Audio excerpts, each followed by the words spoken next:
Ito ang bago kong gawang splash proof. Ang lakas din ng birada na ito.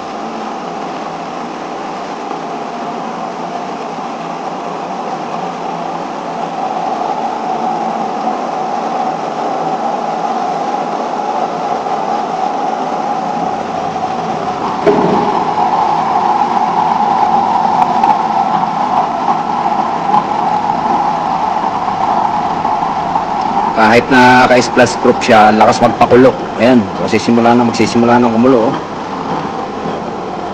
Halos nagtatalunan yung tubig.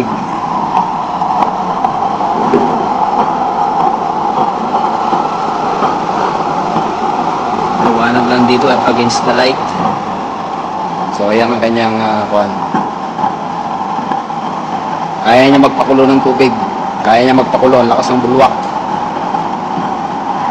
Kahit naka-splash proof siya.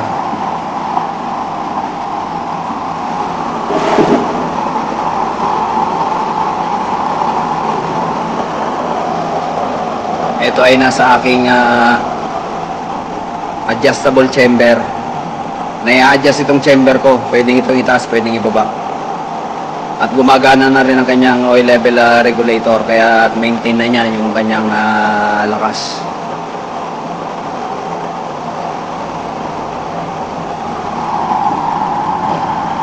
Lakas ang alumbakay ng kulong na ito. Lakas magpakulo.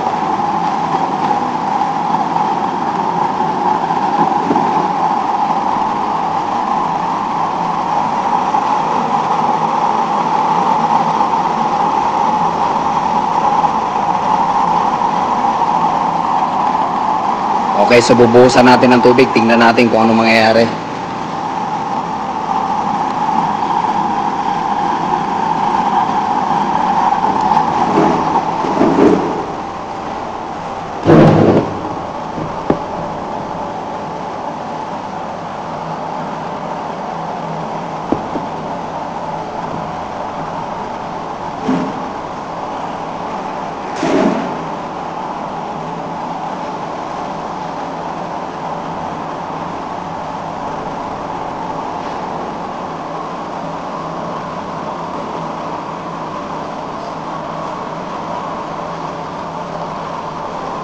Okay, papatakan natin ito ng tubig. Tingnan natin kung ano mangyayari. Kung siya ay magre-react ba o hindi.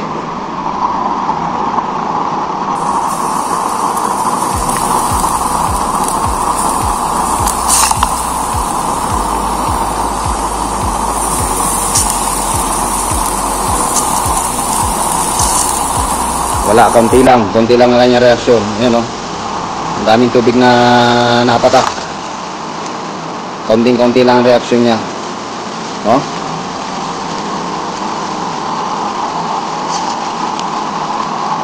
Pagsisiritan ko ito. Konti-konti lang ang reaksyon niya. Okay rin ang splash proof na ito. Taas ang apoy. No? Hindi siya masyadong nagre-react.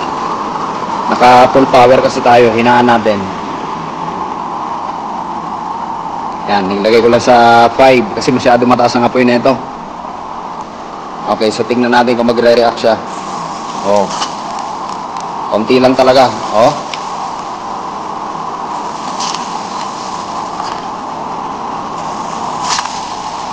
Konti lang ang reaction niya. Ganyan lang ang reaction niya.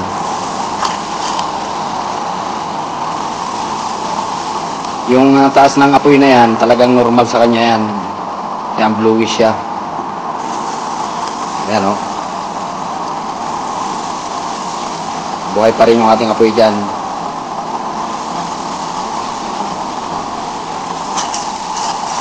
Okay, so sa dami ng tubig na yan, talagang effective na itong aking splash proof na ito.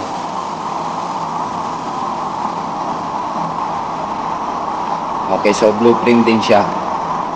Baka masyadong malakas itong splash proof ko na ito. Sa kalahati pa lang ang setting yan.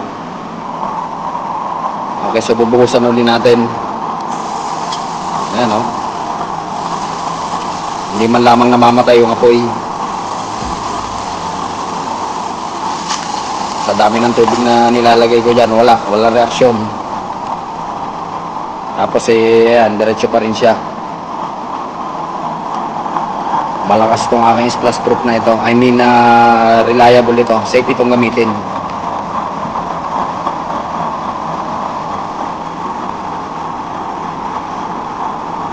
Okay, isang buhos pa. Taas din ang apoy na ito. Taas ang blue flame. Wala talaga. Yan, ang dami ko na nilagay na yun. Wala pa rin. Yan, wala pa rin. Okay, so wala pa rin siyang reaksyon. Oh.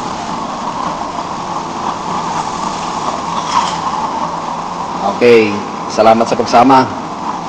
Maraming salamat sa pagsama. Ayan, buhay pa rin ang ating apoy. Ang taas ng blue flame na ito. Masyadong malakas itong aking splash proof na ito. Yan, parang tinatangay nga yung yung apoy mula sa butas. Hindi lang makita sa banda rito kasi nasa may buka na ito. Yan, dami nang natapon na tubig. Hindi siya masyadong nag-react.